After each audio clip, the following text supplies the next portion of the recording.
Hey TikTok, thank you for joining me for my second series, Deconstructing Labels. This might be a long video, so feel free to 2x the speed. This is going to be a safe space where we take the names that we were given, decide what stays, we're going to decide what goes, and what we're going to rewrite entirely. This evening, I'm going to start with one of the heaviest labels that I've ever carried, the word abomination. That's the label that they gave me at the age of 15. They gave me that label because my version of love did not align with theirs. So they stuck that label on me and tried to shove me in their little box. That label wasn't just hurtful, it was actually a prison. It made me question my worth. It made me question my soul.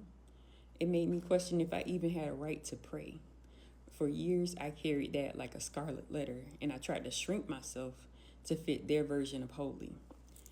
The church, my parents, family members whispering behind my back, I clung to that label for entirely too long. It haunted me a lot. It was heavy, it was permanent, and most of the time it felt like it was stamped across my forehead. They said God didn't love me. They said God couldn't love me. And they said that I was so far gone that God couldn't even save me.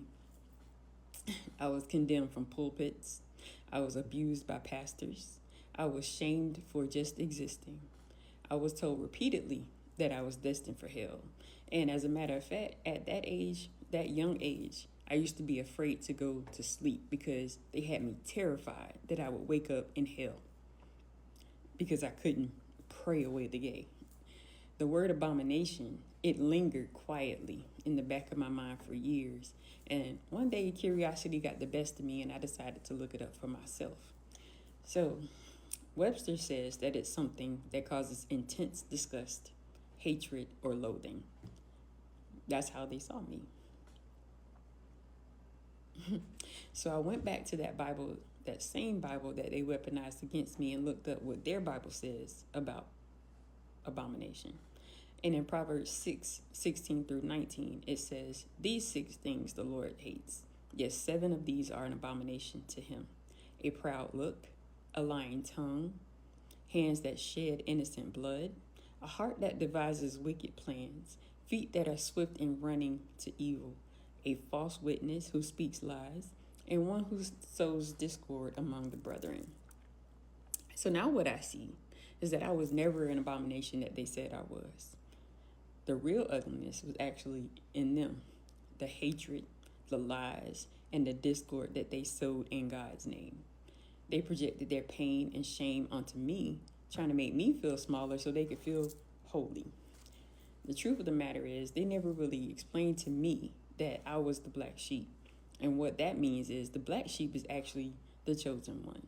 We are the truth tellers who make people squirm. We are the boundary setters who break loyalty to dysfunction. We're the ones who feel everything deeply because we're wired to heal what came before us.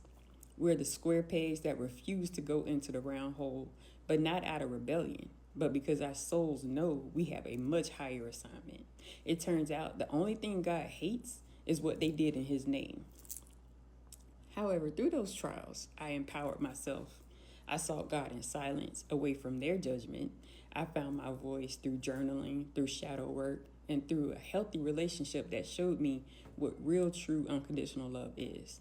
I traded their doctrine for discernment, and I turned their weaponized Bible verses into a personal motivation.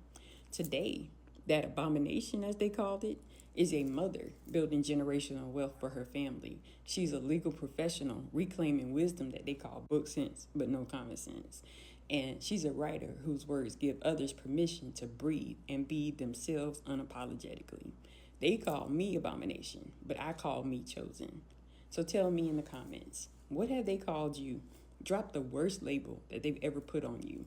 We're going to deconstruct them one by one, and part 2 of Deconstructing Labels is coming soon.